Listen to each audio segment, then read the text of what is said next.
Tudo bem, pessoal? Hoje estamos com ninguém mais, ninguém menos que o Dr. Drauzio Varella para a gente bater um papo super especial sobre um tema que muitas pessoas não gostam de falar sobre. A gente vai falar muito sobre doenças graves, sobre o câncer, o impacto que essas doenças têm financeiramente nas pessoas, psicologicamente.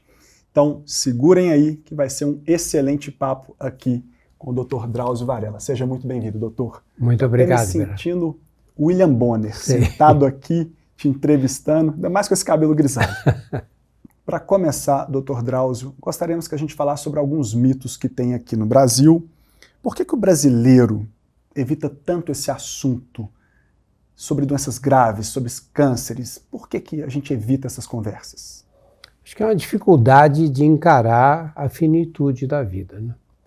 A gente só tem uma certeza a partir do momento que nasce, é que vai morrer, né? 100% de todas as pessoas em todas as épocas morreram. Mas a gente tem dificuldade de lidar com essa própria finitude. Uma coisa é a morte de um modo geral, outra coisa é a minha morte, né? E a gente acha que se você ficar pensando nisso, você não vai conseguir viver. Eu acho que é o contrário. Se você viver de acordo com essa realidade, você vai poder dar à vida a importância que ela tem. Inclusive se planejar para isso, né? Claro. O brasileiro, ele não é o brasileiro, mas não está só aqui no nosso país, né? Mas onde a gente tem um pouco ali mais de convívio e conhece as pessoas bem aqui, a nossa cultura, parece que a gente evita de falar de coisas que podem trazer qualquer contratempo aí, justamente para... Parece que o brasileiro acha que atrai coisa ruim, falar de coisa ruim, sendo que pode ser justamente o contrário, né? Você fala disso para você entender, e se um dia isso acontecer, você já tem um conhecimento, já tem um planejamento, como o doutor aqui falou. Falando especificamente sobre o câncer, explica um pouco, com toda a sua didática, quais são os estágios que essa doença passa, né? As fases, os estágios do câncer. O grande problema do câncer, Bernardo, do ponto de vista clínico, é que nós fazemos o diagnóstico muito tardiamente. Que quer dizer o seguinte, quando você detecta um tumor pequeno, tumor de 1 centímetro no seio de uma mulher, ou de 1 centímetro no pulmão de um homem ou de uma mulher, a gente diz, puxa, ótimo, diagnóstico precoce, né? Tumor pequeno, maioria dos casos, esses tumores são curáveis com facilidade. Mas não é precoce o diagnóstico.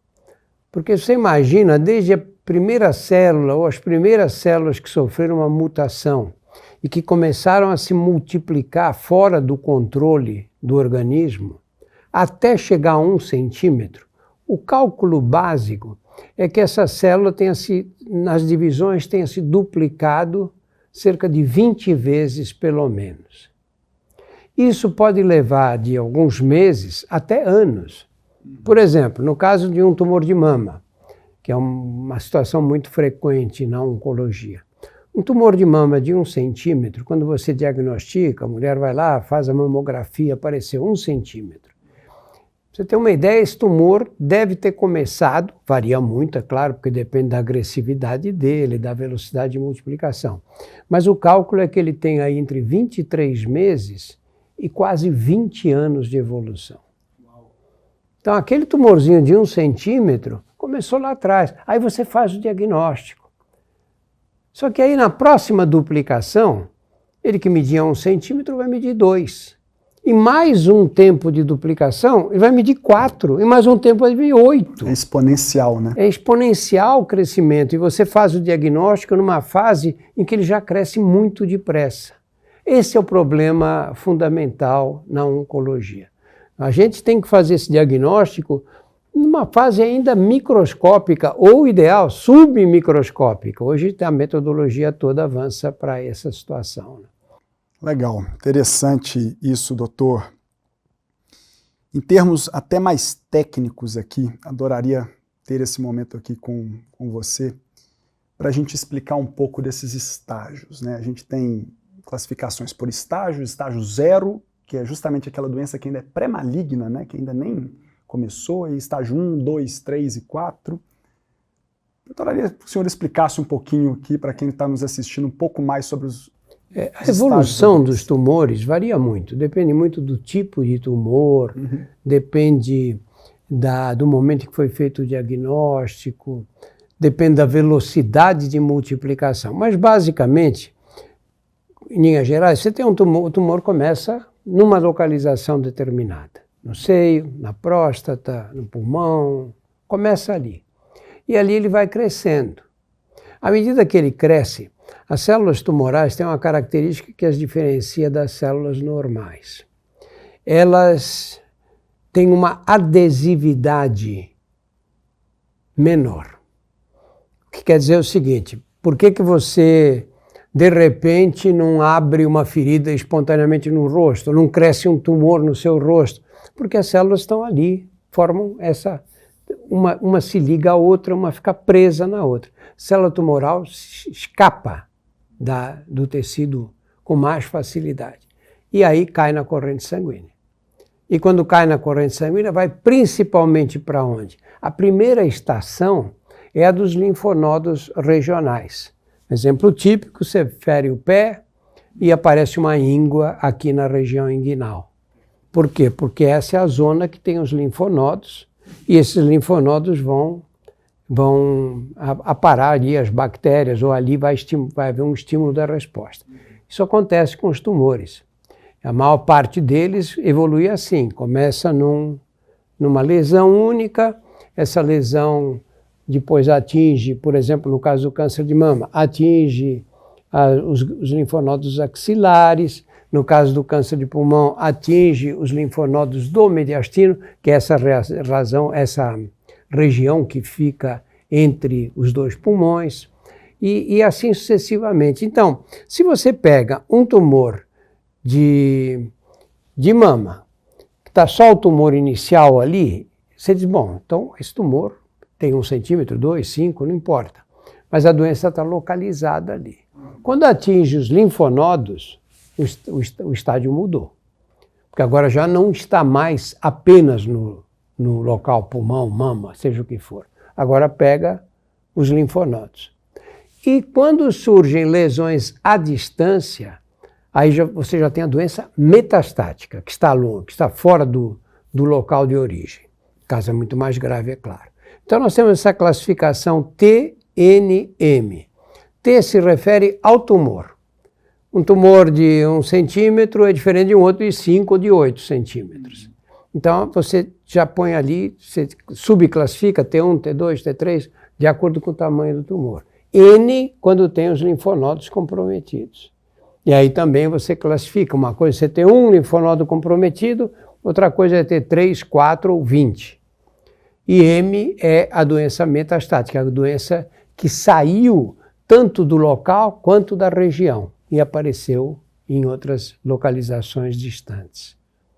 Doutor, e o pessoal fala muito sobre o carcinomas in situ. O que seria isso? A transformação maligna não ocorre aos saltos normalmente, salvo em condições muito especiais. Como ela acontece? Você começa a ter uma lesão, umas células malignas numa determinada localização. Na grande maioria das vezes, isso acontece nas superfícies do corpo, na pele ou nas superfícies internas, que são as mucosas, né?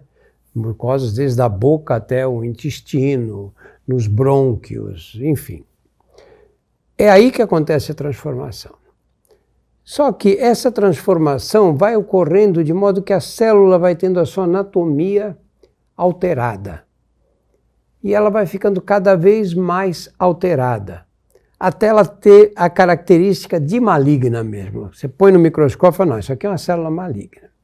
Porém, o que caracteriza o câncer não é simplesmente a presença da célula maligna. O que caracteriza o câncer é a capacidade de invadir os tecidos vizinhos e mais profundos. Você imagina que eu tenho agora aqui um tumor que apareça na minha pele aqui e que ele cresça. A célula é maligna, mas que ele cresça só para cima aqui. Ele vai colocar minha vida em risco? Claro que não. Porque aqui para cima não tem vaso sanguíneo. Agora, se ele penetrar, Aí ele vai encontrar os vasos que estão ali no tecido subcutâneo, o tecido embaixo da pele. Aí ele adquire o potencial maligno. O carcinoma in situ é o carcinoma que ainda não invadiu. Entendi. Ele não invadiu os tecidos profundos. Hoje tem uma discussão grande na literatura de achar outro nome para esse tipo de lesão, não chamar de carcinoma. Porque você encontra mulheres que operaram o seio e tiraram um carcinoma in situ. E essa mulher, 20 anos depois, está apavorada que o tumor volte. Ela não teve câncer, porque ela não teve células que penetrassem, células que invadissem as camadas celulares.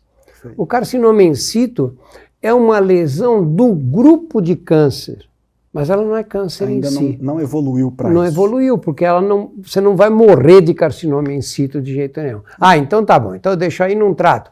Aí ela pode invadir e deixa de ser in situ e passa a ser um carcinoma invasor. Perfeito. Não, super legal esse papo, até para a gente esclarecer alguns pontos. Nas condições gerais dos produtos ASUS, você vai encontrar lá toda uma classificação que comercialmente a gente classifica em cânceres leves, moderados e graves. Então, o que a gente classifica como essas doenças mais leves? Até um tumor cerebral benigno entra aqui dentro, que na verdade nem câncer é. Carcinoma in situ, que o doutor acabou de explicar. E também melanomas malignos, são aqueles cânceres de pele, que tem a profundidade menor do que 1,5 milímetro. Aquele que deve estar acabando de... Bem superficial, né? Bem superficial, a gente considera como um câncer leve. E já os clientes ASUS já recebem essa indenização. Já o câncer moderado, de acordo com essa classificação que a gente acabou de conversar aqui, doutor, né, o T, N e M, o câncer, qualquer estágio que ele chega em T1, T2 ou T3, a gente já classifica ele como moderado. E aí, independente se atingiu o linfonodo ou não, já é moderado pelo T1, T2 ou T3. E aí o câncer grave, se chegou em T4, porque a gente sabe também que às vezes o câncer ele vai crescendo, mas não chega a invadir o linfonodo ou metástase. Mas ele vai ficando cada vez mais perigoso conforme ele vai crescendo. Claro. Então chegou em T4, a gente já classifica como um câncer grave. Teve exames que constatou presença de células nos linfonodos, a gente também classifica como grave. Metástases também a gente classifica como câncer grave. E qual que é a grande diferença aqui, doutor? A indenização no mercado de seguros como um todo, ela é dada somente nos cânceres graves. E o cliente, o segurado, não recebe nada nos cânceres leves e nos cânceres moderados, sendo que pode ser justamente naquele momento do diagnóstico, ter o respaldo do seguro, ter o dinheiro do seguro pode facilitar o tratamento nessas fases iniciais para que não evolua para uma fase mais grave, uma metástase, por exemplo. Então, esse aqui é o grande diferencial dos produtos da ASUS, tá, gente? É câncer leve, grave e moderado dentro das condições gerais. Um outro ponto interessante também é que os clientes estão sempre, né, a gente tem dezenas de milhares de clientes, e eles ligam e informam, né, eles entram com os processos de sinistros, né, quando eles são diagnosticados com alguma doença, eles ligam e, doutor, 80% dos casos são pessoas que foram diagnosticadas com os cânceres nos estágios iniciais. E 20% dos casos já são as lesões metastáticas, que são as cânceres graves. Então, para 80% dos casos, a gente já consegue, esses clientes já conseguem receber essas indenizações quando o câncer ainda está nos estágios bem iniciais.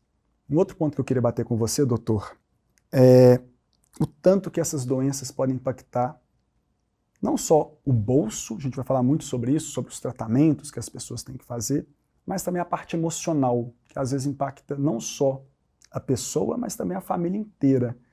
E conta um pouco mais da sua experiência do senhor tratando tantas pessoas aí com câncer. Olha, o impacto do diagnóstico de câncer costuma ser devastador. Não só para a pessoa, como para os familiares também. Porque há casos em que a pessoa vai ficando doente devagar e a família começa a saber que as coisas não estão indo bem, muitas vezes o diagnóstico é demorado e a pessoa vai se sentindo cada vez mais debilitada. E no final recebe o diagnóstico. Você tem um tipo de reação aí, porque esses em geral são casos muito graves. Mas você tem os casos em que o diagnóstico pega a pessoa de surpresa. Você pega, por exemplo, uma mulher de, sei lá, 45, 50 anos. Está trabalhando, plena atividade, né, produzindo, é uma fase da vida muito produtiva essa, né? Mas ela todo ano vai lá e faz a mamografia, como deve ser feito mesmo. Aí ela passa no serviço de radiologia, faz a mamografia e vai embora para o escritório e vai trabalhar. 2, 3 dias depois, ela recebe um aviso para procurar a médica ou o médico dela. Ou voltar ao serviço de radiologia para fazer um estudo mais detalhado. Você imagina o que acontece com essa pessoa. Uma mulher dessa idade tem filhos dependentes ainda, né? No máximo na adolescência. Ela está trabalhando, produzindo, está com as preocupações que todos nós temos, né?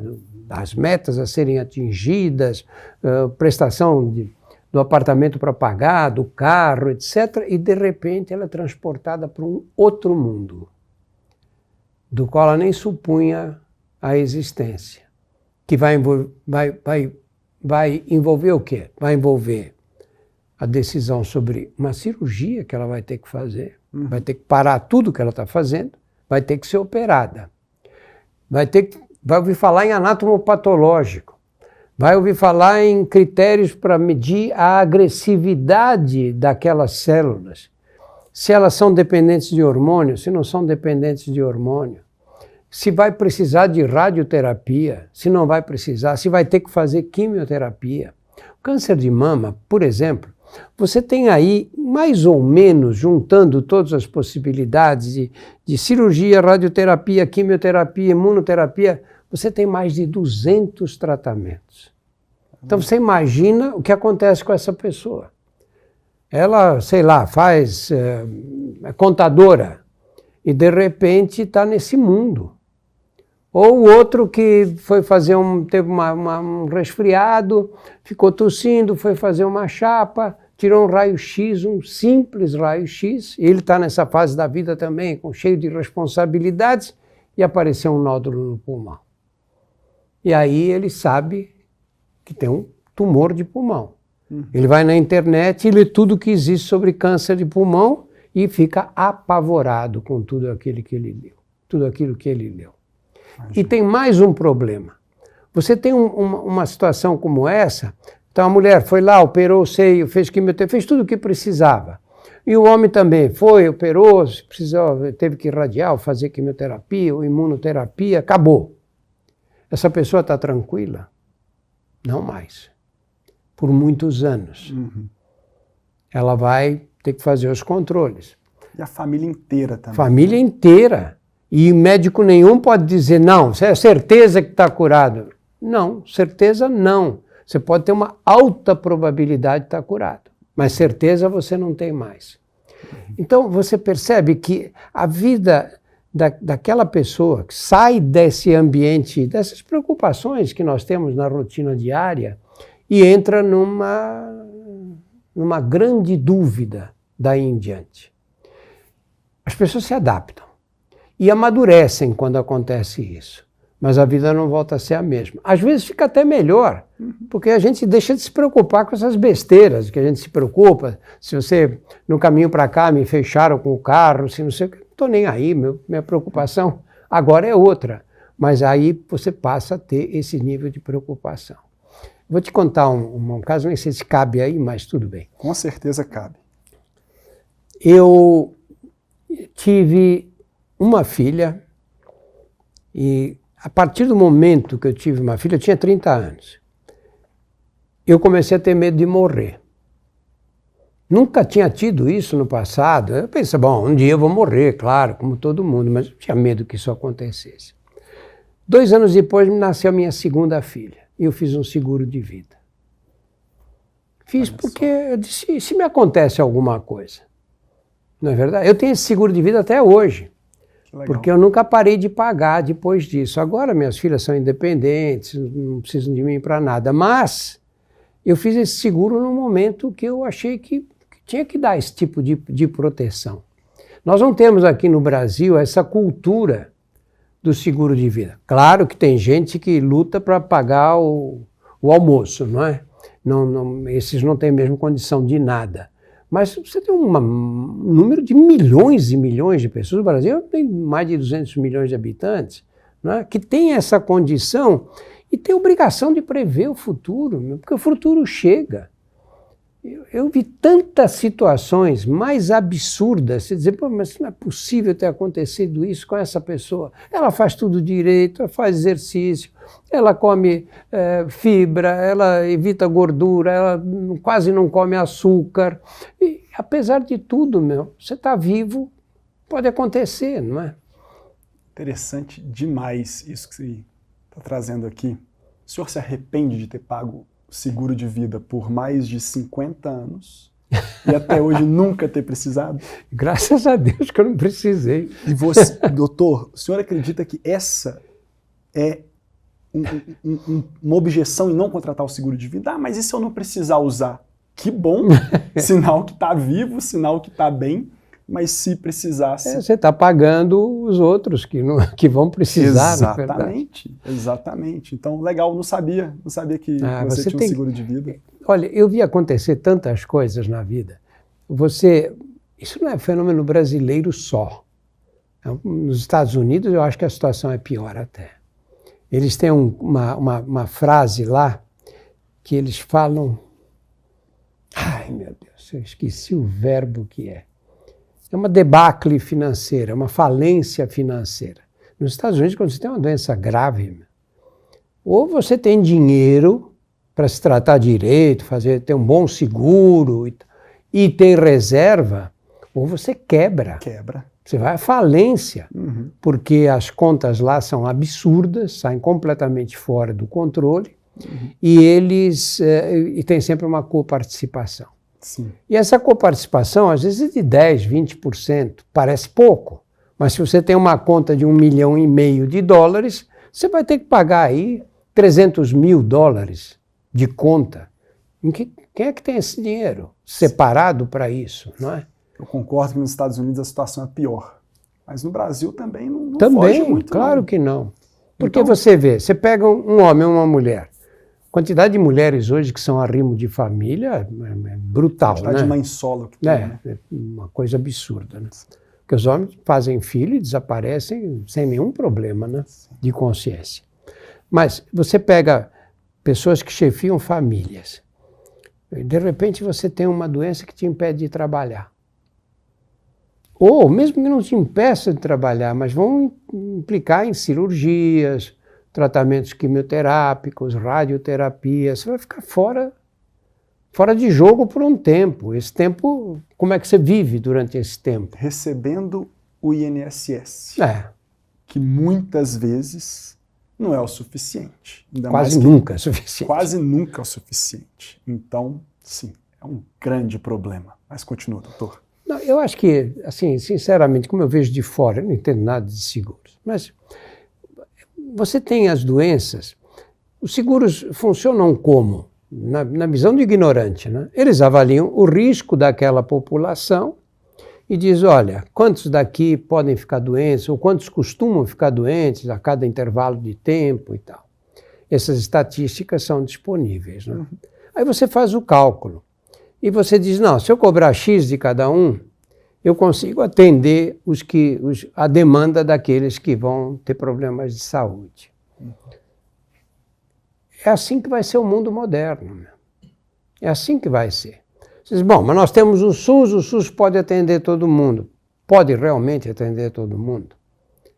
E tem sentido você pegar pessoas que podem se responsabilizar pelo seu tratamento, pessoas que fazem parte das classes mais privilegiadas da sociedade e gastar recursos do sistema único. Não faz sentido. Não faz sentido isso. Sim. Eu acho que nós temos que evoluir para esse tipo de situação.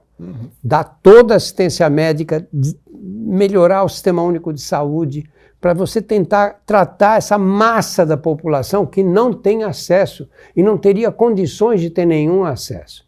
E nós moramos num país que é o único no mundo que se propõe, é o único no mundo com mais de 100 milhões de habitantes que se propõe a dar saúde gratuita para todos. Agora, aqueles que têm condição têm que ter a responsabilidade de se entender com a iniciativa privada. 100%.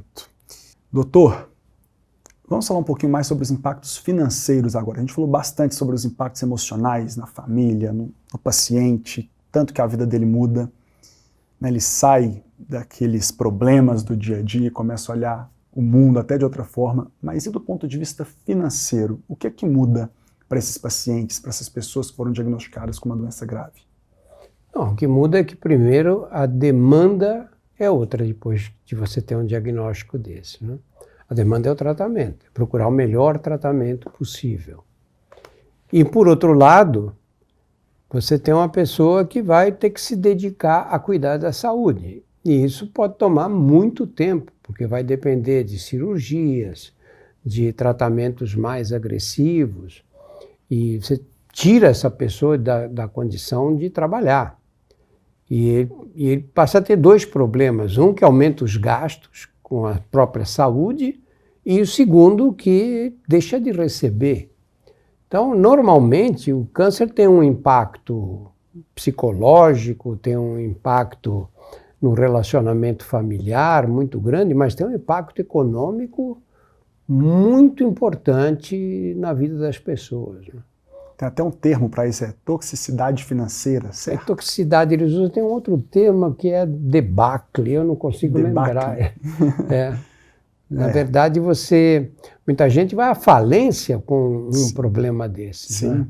A gente tem vários relatos super legais de clientes que foram indenizados e que justamente por conta da indenização não teve esse colapso financeiro que a gente vê acontecendo muito por aí. Colapso é a palavra que eu queria encontrar. Colapso?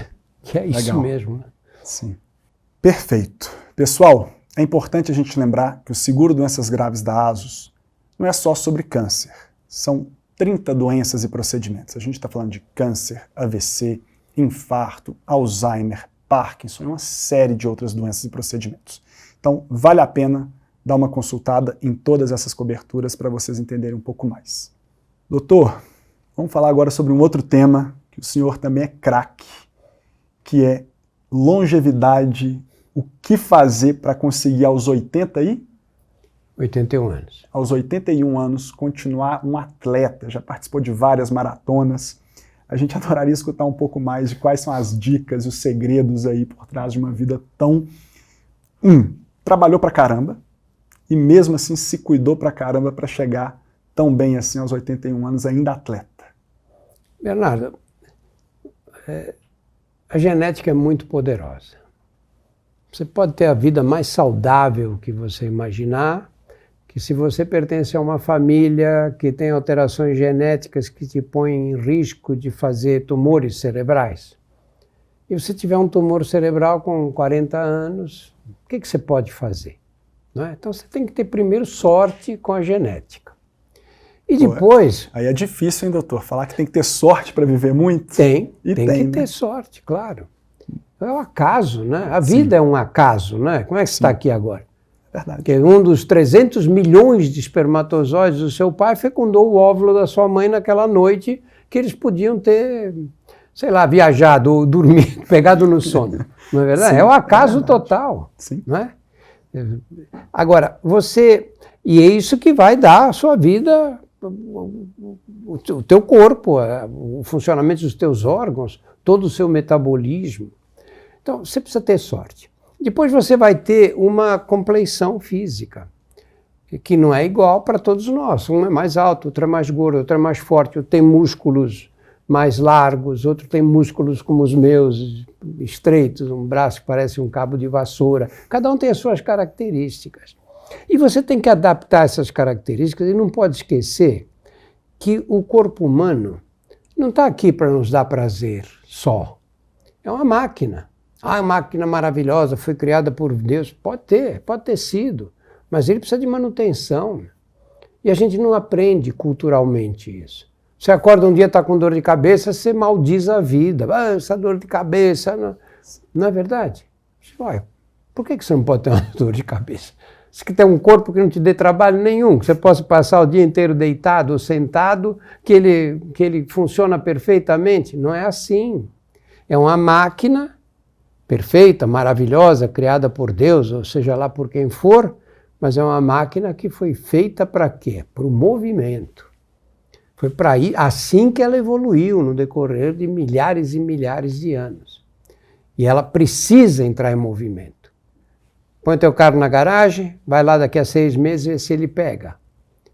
Né? O corpo é a mesma coisa. Ele precisa do movimento para se aprimorar. Se você deixa o corpo paralisado e comendo mais do que precisa para sobreviver, que isso é novo na história da humanidade, nunca sobrou comida, ao contrário. Milhões de pessoas morriam nas epidemias de fome. E agora a gente tem comida à vontade, e toda hora alguém está me servindo alguma coisa, eu estou levantando e indo pegar no armário, e eu não quero me mexer. Fico no computador, no celular, sentado o dia inteiro. Não vai dar certo. Agora, que esporte você vai fazer? Eu entendi, eu não cuidava nada de nada, eu fumei dos 19 aos 36 anos. Olha só, isso é novidade. Dos 17 aos 36 anos. Caramba. Minha geração, a gente fumava, ninguém sabia que fazia mal, as multinacionais seguravam, não deixavam a informação correr. E então fui sedentário. E aí fui chegando perto dos 50 anos de idade e eu falei, não vai dar certo isso aqui. Não vai dar certo. E eu comecei a correr maratona. Por que correr? Porque eu tenho um corpo que se adapta à corrida. Magro, tenho músculos compridos, tenho ossos finíssimos, né? Meu braço, o seu braço é da grossura da minha coxa, se adapta, eu me adapto à corrida. Outros são grandes, são largos, ossos fortes, né? Diâmetro do tórax antero-posterior enorme, né? Esses não se adaptam à corrida, vão fazer outra coisa, vão andar de bicicleta, vão nadar. Você tem que escolher um tipo de atividade com a qual você se dê bem. Seja qual for, o que não pode é ficar parado. A Organização Mundial da Saúde calcula que nesse século XXI, Bernardo, vão morrer por causa da vida sedentária tantas pessoas quantas o cigarro vai matar nesse século XXI. Caramba. O cigarro vai matar 800 milhões de pessoas, 800 milhões de pessoas no mundo inteiro. E 800 milhões vão morrer por causa da vida sedentária. Olha só. Então, os números estão aí, os exemplos são inúmeros. E isso é muito legal. A gente participou de um evento da Monique Rey, que é a maior resseguradora do mundo, e também a própria Swiss Re, que faz todo o resseguro aí dos produtos da ASUS. Ambas empresas, que são quem mais entende de estatística, ambas falaram que quem descobrir como medir sedentarismo para precificar o seguro vai conseguir ter o melhor preço-risco do mercado, que é exatamente, o mercado compete para ver quem consegue precificar melhor o risco. E o sedentarismo é algo muito difícil de se medir na hora da contratação de seguro e tem tudo a ver com longevidade. Então, você vê que seguro e medicina estão ali. É injusto, não é? Sim. Eu corro maratona com 80 anos de idade, 81 anos. Tá certo eu pagar o mesmo seguro de vida que o outro que passa o dia inteiro no sofá? De forma alguma. Tudo bem, eu posso morrer antes dele. Sim, estatisticamente não é o que o dado vai falar. Né? Porque a natureza é injusta, né? Mas é isso, pega 200 maratonistas e 200 sedentários. Em algum momento claro. A curva vai pender mais a longevidade do maratonista. Então, muito legal. Então, não tem nenhuma outra... O brasileiro, infelizmente, gosta de respostas práticas, né? Inclusive eu adoraria escutar assim, não tem mais nada, doutor, uma coisa ali que você fala assim, não, eu tenho um cigarro.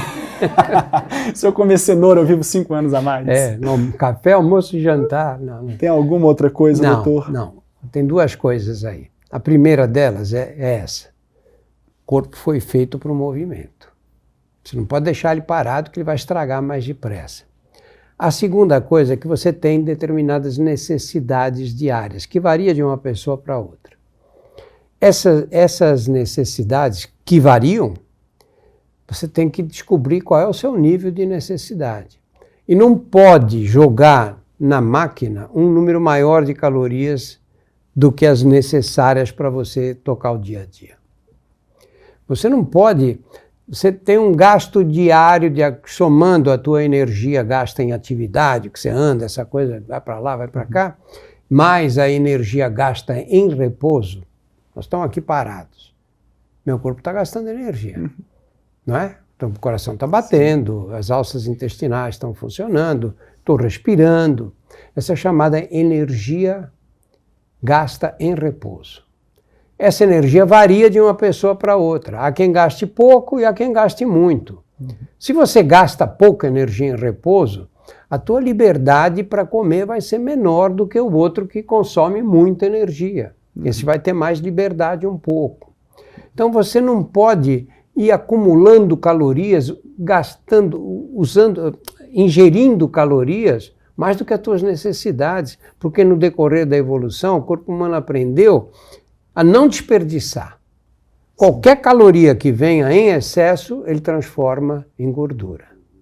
E você não pode encher o corpo de gordura, porque aí nós vamos ter problemas, né? E os problemas são muitos. Aumenta o risco de doença cardiovascular, risco de ataques cardíacos, derrames, né? Aumenta o risco de câncer, aumenta o risco de uma série de outros problemas. Então, felizmente, hoje nós começamos a ter as primeiras drogas que são eficientes, que fazem perder peso. Legal. Isso vai evoluir muito porque a humanidade vive essa epidemia, né? Perfeito. E a gente falou muito sobre o câncer, mas infarto, doenças do coração mata muito mais do que o câncer, né? Eu acho que também o brasileiro, a população como um todo, ainda não se atentou a isso, do tanto que infarto e todas as complicações do coração, elas são sérias, e sedentarismo e obesidade talvez tenha uma correlação muito grande aí com esse... Vamos falar um pouquinho sobre isso, doutor? Vamos falar um pouco sobre infarto, sobre essas doenças do coração? Olha, essas doenças do coração, as doenças cardiovasculares, são doenças que têm um impacto grande na expectativa de vida e na qualidade de vida. Porque você pode ter um tumor grave no estômago, por exemplo. Você vai lá e faz uma cirurgia radical, foi bem operado, você toca a tua vida normal. Você volta ao normal. Pode ser que tenha um pouco mais de dificuldade de engordar, mas você leva a vida normal. Uma mulher operou, tirou um tumor do seio gravíssimo, linfonodos comprometidos, operou, ela leva uma vida normal. Você tem um infarto, nem sempre a sua vida volta ao normal. Nem sempre. Às vezes você sai do infarto com uma insuficiência cardíaca. E essa insuficiência cardíaca te impõe limites. Você vai subir uma escada, tem falta de ar. Às vezes tem angina quando faz exercício. Você já passa a levar uma vida mais limitada. Você gostava, sei lá, de jogar tênis. Não vai dar mais para você jogar. A qualidade de vida começa a se ressentir. E a gente fala, não, mas teve um infarto e não morreu, tá bom. Ele agora não joga tênis. Qual é o problema? Para aquela pessoa, é uma limitação que faz sofrer. Está acostumado a jogar tênis, gostava disso. Né? Se alguém chegar para mim agora, olha, está com um problema no coração, não pode mais correr, tudo bem, não morrendo, tá bom. Mas eu não vou me sentir muito mal de acontecer isso. Quando você tem um AVC, um derrame cerebral, derrame cerebral é impossível de prever. É um êmbolo que escapa de algum lugar e pá, bate numa artéria do cérebro, fecha aquela artéria. Se pegar um centro motor, você perde o movimento no braço, na perna, como a gente vê esses senhores, entorta a boca. Outro pega no centro da memória e a memória vai embora. Ele vive um quadro de demência, às vezes jovem ainda, mas não lembra mais de nada. Outro tem uma alteração que pega o centro da visão, que é aqui atrás, no lobo occipital, e ele perde a visão. São tantos problemas que podem ocorrer e eles são incapacitantes na maioria das vezes. Quer dizer, aquela vida que você tinha antes, esquece. Perfeito. Vai ter que aprender a viver de outro jeito, né? E aí tem tudo a ver com o que a gente falou dos impactos financeiros, emocionais. Da mesma forma que o câncer traz isso, essas aí trazem igual, em alguns casos até piores, né? Piores impactos. Às vezes com consequências duradouras, né? Sim. Dr. Drauzio, o pessoal da ASO ficou bem animado com esse nosso papo e eles não poderiam perder a oportunidade de tirar dúvidas com uma referência em saúde como você. Então vamos lá, algumas perguntas que o time da ASUS tem para você, doutor. Meu Deus. Por que quando terminamos um namoro, dá para sentir uma dor física, mesmo sem ter nada machucado, coração partido pode infartar? Estou preocupada. Olha, quando você tem um impacto emocional, você tem uma reação, porque são liberados mediadores químicos, que vão agir na circulação, vão agir no coração. Clássico exemplo de uma pessoa que sofreu uma desilusão muito grande ou recebeu uma notícia terrível e que infartou naquele momento. Isso mesmo? Claro que existe. Né? Eu mesmo tive uma paciente que o filho sofreu um acidente e ela foi para o lugar, era uma outra cidade, e no intervalo ela parou num posto de gasolina, naquela época não tinha celular, para telefonar, para ver se estava tudo bem. Ela já estava a caminho, na metade do caminho, e deram a notícia que o filho tinha morrido. Aí sim. E ela teve um infarto ali naquela hora. Né? Não. Então, na verdade, não se trata disso, claro. Né? Na verdade, quando você tem um problema no momento, um problema emocional muito forte, você tem um desconforto cardíaco, né? Você sente uma opressão aqui, é uma opressão que fica, né? Fica por horas, por dias, às vezes semanas, né? E isso, mas felizmente isso não leva a problemas mais graves. Passa, especialmente se você conhecer outra pessoa, né? Então, as perguntas são anônimas, não precisa se preocupar. Tá tudo bem, certo, doutor? Tá tudo bem. Se durar quanto tempo ela deveria procurar um médico? Eu acho que toda situação anômala que tem aí semanas de duração, você precisa procurar ajuda. Fica a dica. Né? É tristeza que vem, aquela coisa horrível, passa 2, 3 semanas, um mês, continua, procura ajuda. Perfeito. Essa aqui é boa, que também serve para mim. O que fazer para curar aquela ressaca que não me deixa levantar da cama? Doutor, eu tenho uma ressaca que eu não sei o que eu faço. A resposta que eu vou te dar, você não vai ficar satisfeito com ela. Eu acho que é o seguinte, o que acontece na ressaca? Primeiro, quando você toma o álcool aumenta a diurese, então você urina mais e desidrata. E aí, muita da ressaca vem pela desidratação, aquela moleza que dá, aquele gosto ruim na boca, língua seca, aquele mal-estar que não passa, não é? Que você fala, não dá aquele arrependimento moral, não é? Aquela coisa horrível. O que a gente sabe fazer é dar água, sabe? Beber água, muita água. Quando? Antes, durante e depois. Quer dizer, já sai de casa hidratado. Aí você bebeu mais do que imaginava. Vai bebendo enquanto está tomando bebida alcoólica. E não para de beber. E chegou em casa, toma mais 1 litro ou mais, quanto aguentar de água. Quanto mais, melhor. E um analgésico para dor de cabeça. E só. E aguentar a ressaca moral, que essa às vezes custa mais a passar, quando você lembra das besteiras que fez. Né? Perfeito. Essa aí... Pelo amor de Deus. Boa. Melhor você não beber desse jeito. Desculpa. Mas... Infelizmente é algo que está nos planos, tá? Eu já maneirei bastante, assim, mas não bebo. Bebo socialmente, mas um casamento ali, às vezes acaba exagerando um pouquinho mais. Só que toda semana você tem casamento de homem. Doutor, como você acha que vai ser ter 80 anos daqui 50 anos? Como que vai ser a vida das pessoas de 80 anos em 2075? Eu acho que elas vão viver mais. Mais gente vai chegar aos 80 anos. A gente tem ideia de que... Tem gente que diz, não, imagina, no começo do século passado a expectativa de vida era de 40 anos. Hoje já estamos chegando em 80 anos em vários países. Mulheres brasileiras, por exemplo, de classe mais alta, já passam dos 80 anos, na média, imagina. Beira os 90 anos. Então, à medida que a situação econômica vai melhorando, da sociedade vai vivendo mais. Então, vamos chegar a viver 140, 150 anos? De jeito nenhum. Não vai acontecer isso. Mas como é que você sabe? Bom, pensa o seguinte, por que a expectativa aumentou de 40 para 80 anos, Bernardo? Porque as crianças morriam tudo com 4, 5 anos. Mortalidade materna, mortalidade infantil no Brasil, quando eu era estudante, era de 80, 90 crianças por 100 mil. Passava de 100 em algumas regiões. Jogava a média lá embaixo. Jogava a média lá para baixo. Sim. Aí nós criamos as vacinas, o saneamento básico, que infelizmente não atinge a todos, mas uma criança que ia morrer de sarampo aos 2 anos, vai agora morrer aos 80 anos, essa puxa a média lá para cima. Agora, daqui em diante, a minha geração chegou aos 80 anos agora. Ótimo. Vamos viver mais 50 anos? Não vamos. Porque os problemas agora são outros. Agora são as doenças cardiovasculares. Agora é o sistema nervoso central.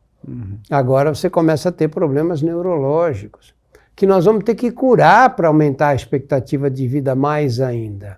E isso vai ser passo a passo. Porque uma pessoa que ia morrer, uma mulher que ia morrer com 80 anos, e ela consegue viver mais 4, olha o que ela puxa a expectativa de vida, 4 anos a mais. Qual é o impacto disso no total? Não vai acontecer.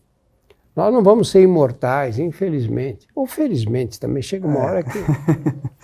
Você vai a uma festa, a vida é uma festa, né? Você sabendo levar, claro. Sim. Você vai a uma festa, não tem uma hora que você começa a olhar o ambiente, você fala, acho que está na hora de ir embora, não é?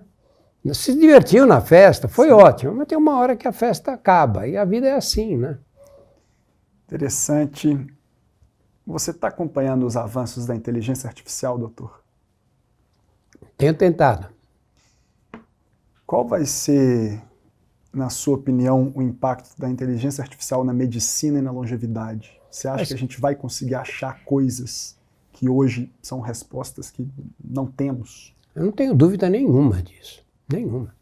Nós vamos avançar tanto tecnicamente, como vamos avançar muito na forma de você definir para aquela pessoa especificamente quais são os cuidados que ela tem que ter, quais são os cuidados preventivos, como evitar os problemas.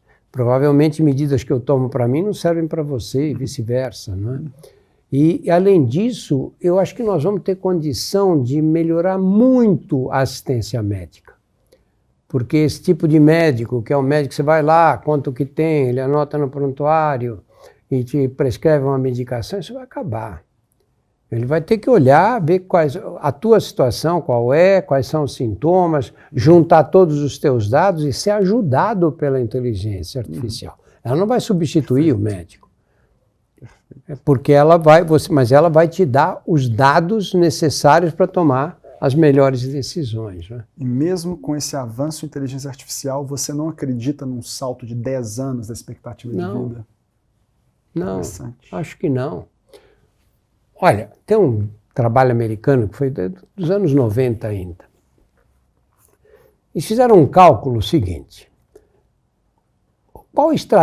Quanto uma estratégia de vida colabora para o aumento da expectativa geral? Uma estratégia de comportamento colabora para a expectativa de vida geral. Por exemplo, vamos dizer que eu inventasse uma pílula, que todo mundo que tem câncer hoje tomasse essa pílula e se curasse. E todos aqueles que não têm, tomassem a pílula e nunca viessem a ter câncer. O câncer desapareceria da face da Terra. Quanto você acha que aumentaria a expectativa de vida da população? Põe aí, câncer deve ser uns 20% dos óbitos. Não sei, uns 5 anos? 3 meses. Tá brincando. 3 meses. A única grande mudança que aumentaria significativamente a estratégia de vida, a expectativa de vida, é parar de fumar. E se de repente todos que fumam parassem e nunca mais ninguém pusesse um cigarro na boca, você aumentaria a expectativa de vida em 23 meses. E se todo mundo deixasse de ser sedentário também? A gente não sabe, porque aí é uma projeção mesmo, Sim, né? sim. É uma projeção. Mas a expectativa de vida aumentaria, mas certamente alguns meses, se tanto. Interessante, legal, muito bom. Pessoal, estamos ficando por aqui hoje. Foi uma conversa sensacional. Espero que tenha ficado claro a importância da descoberta dessas doenças graves, principalmente nos estágios iniciais, os impactos que essas doenças podem causar na vida das pessoas, impactos emocionais, impactos financeiros. Dr. Drauzio, foi um prazer conversar aqui com o senhor, ter toda essa aula. Muito obrigado, viu? Eu que agradeço, Bernardo. Ficamos por aqui hoje e até a próxima, pessoal. Um grande abraço.